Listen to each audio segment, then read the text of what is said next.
30% of this has been restored and 70% is still buried. Every year, 2 million tourists visit Guatemala. There is one baby. Yes, it's a skyscraper. Oh my. Many come to see the Mayan pyramids. This represents the sun, this represents the moon. More tourists come to Tikal than any other Guatemalan site, and a number are members from one particular group. And you're from? We're from Utah. Utah, fantastic. The Church of Latter-day Saints, also known as the Mormon Church. The sites we will see are things that are talked about in the Book of Mormon. It gives us a better appreciation for the things that we're reading when we see what the country was like. Absolutely. Some Mormons believe their ancestors migrated from the Holy Land to Mesoamerica and built some of the pyramids. There they are. There's Carol. Because we're here in what we would call the East Wilderness of the Book of Mormon, I just want to share a scripture that took place in the East Wilderness. We come to study and learn about the ancient cultures, the history, their customs, everything we can about them that might help us understand the Book of Mormon better. Do you think that if more sites were to open like this, would that present more of an opportunity for you? Do you think more people would come? I think it would. It has to be sites that people are going to be willing to come to. Guatemala has a site that's older and larger than Tikal, El Mirador. It's located in the Maya Biosphere Reserve, a protected swathe of rainforest that covers 20% of the country.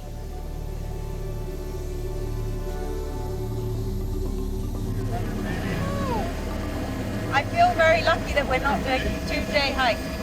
Thanks for the lift. Archaeologists didn't start seriously excavating here until the late 70s. Brigham Young University, a Mormon institution, funded the first dig. Richard Hansen, the director of El Mirador's archaeological project and a devout Mormon, first arrived with those early excavation projects.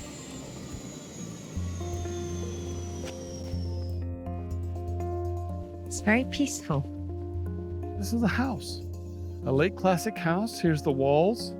And you're looking at the doorway right there. The whole cosmology of the Maya is right here. Right there, that's the original plaster. So they plastered over the stone and there's a remodeling project. Why?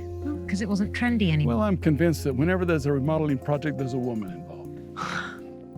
It's too remote here to attract the same number of tourists Tikal does. So Hansen spent the last 20 years trying to change that. But we put a miniature train going through the jungle on the ancient causeways, no less. He has plans to build a privately managed resort with hotels, restaurants, and guided tours. After decades of chasing funding and political support, this may finally be his year. Oh, so beautiful. How old is this man-made mountain? 2,200 years old. How many people come here and why aren't there more? Well, it's a 2 to 3 day hike one way in here. It's pretty rugged to get in here, or you take a helicopter, which takes a lot of money. If we put roads in here, the narcos will control them. The only thing that we found that works, that's sustainable, is a miniature train. You don't cut a single tree, you go around them, and you go on the ancient causeways. And man, you see the opposition against that. That imperialist gringo, he wants to get rich off of us. You know, these people are so, they don't see the way that, that's one of my criticisms of the Guatemalans. There's no vision. Hansen says his main goal is to protect the forest, but his plan would disrupt a program already doing that. The Forestry Concessions Program lets local communities live in the reserve in exchange for protecting it. They work in carpentry and sustainable logging, planting more trees than they cut down, which accounts for more than 80% of their revenue. Hansen's proposal would ban those industries. Uno habla con Richard ahorita, se da la mano aquí, Richard se da la vuelta y el rato está diciendo lo contrario de lo que... Es la gestión política que se tiene que hacer, pelear los derechos de la comunidad, puestas claras, bien elaboradas, para poder convencerlos. Este gobierno es de mucha imparcialidad. El día de mañana que aquí en Carmita hay un tren mucha, pero ni los guías van a tener trabajo de guías. Since the concession program started in 1996, there's been almost no deforestation in the concession communities. They also protect Hansen's Mirador area, where there's been zero tree cover loss. Concession contracts are up for renewal every 25 years, and the Guatemalan government is about to start reviewing some of them. That presents an opportunity for Hansen to make his plan a reality, as his would-be resort overlaps with several. If he succeeds, people here say they'll lose their livelihood.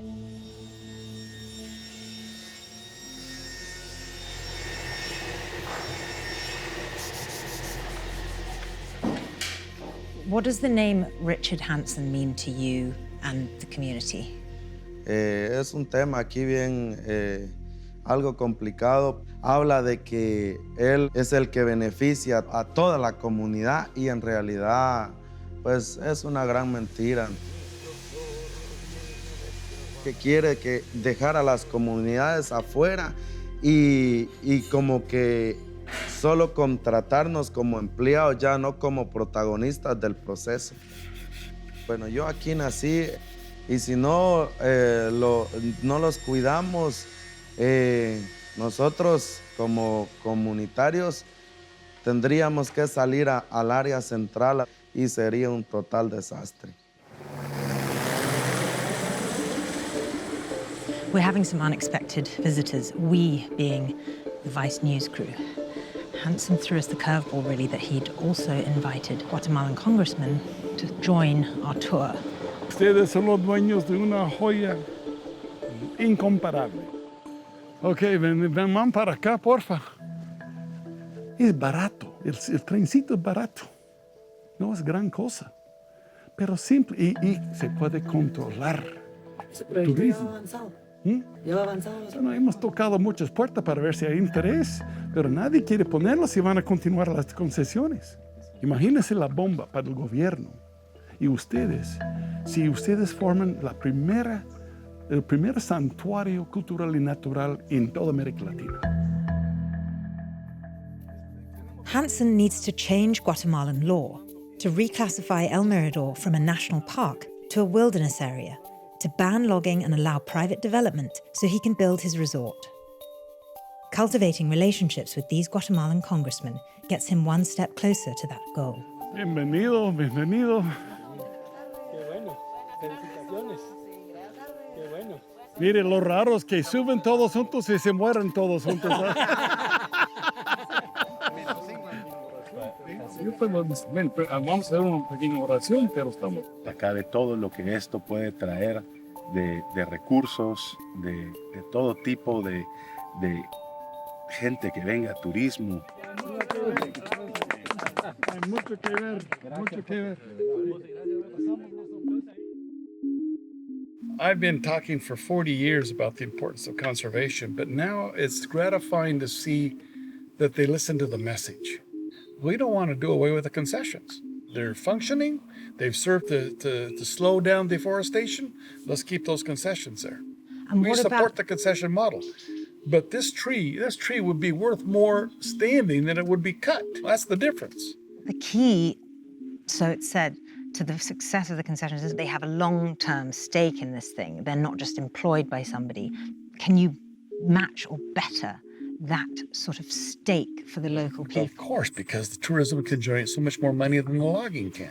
Will they have a stake? Why not? Is that included in the you're proposal? an entrepreneur. You want to build a $5 million hotel and turn it over to the local campesino and give him $5 million?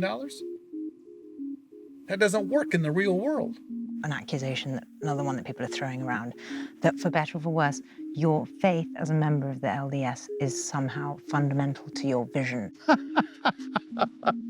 I think some of my colleagues that are Catholic must be looking for the Holy Cross in their sites. Is that asinine? What does my faith have to do with this? Because people really think that this Mesoamerica and Mayan ruins represent sort of pilgrimage for a lot of Mormons. No. A lot so of Mormons like to come down here, but that's not my agenda at all. Never has been. And it's obviously going to cost a hell of a lot of money. But that leads us to the bill. Okay. It's exciting, right? Well, I am the architect of the bill. That bill, which would fund Hansen's park with US taxpayer dollars, is called the Mirador Calakmul Basin Maya Security and Conservation Partnership Act. Republican Senator Jim Inhofe is its main sponsor.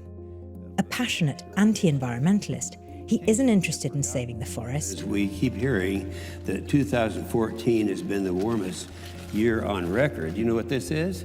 It's a snowball. Instead, Inhofe told Vice News he likes the proposal because it would stem immigration to the US.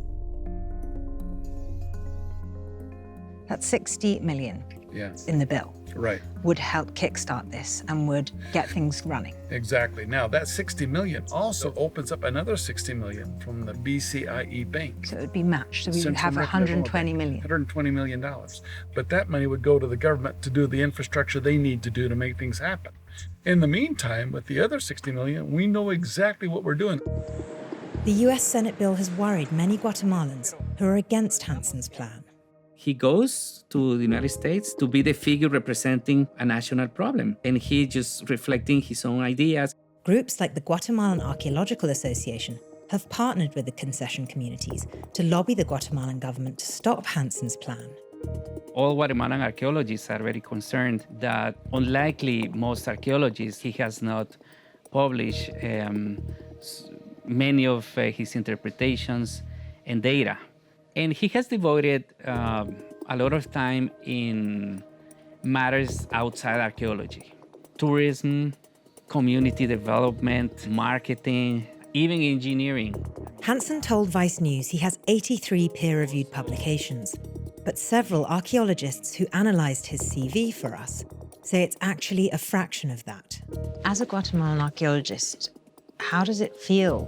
What's it like to have a foreigner, an American, come and preside over one of the most significant Mayan site in development? So I don't see any problem of having somebody like Richard Hansen directing such a large project, but we don't see a very genuine Guatemalan involvement in the decision-making of the future of a place like El Mirador. So I hope that we can sort of retake that road and have more Guatemalans participating in this. What do you think his motivations are? I won't question that he wishes the best for the Petén in Guatemala. Why El Mirador has been so successful is because Richard Hansen has presented the site in the area as something spectacular, which we will not deny that. But he has made all these claims that we as scientists think he exaggerates.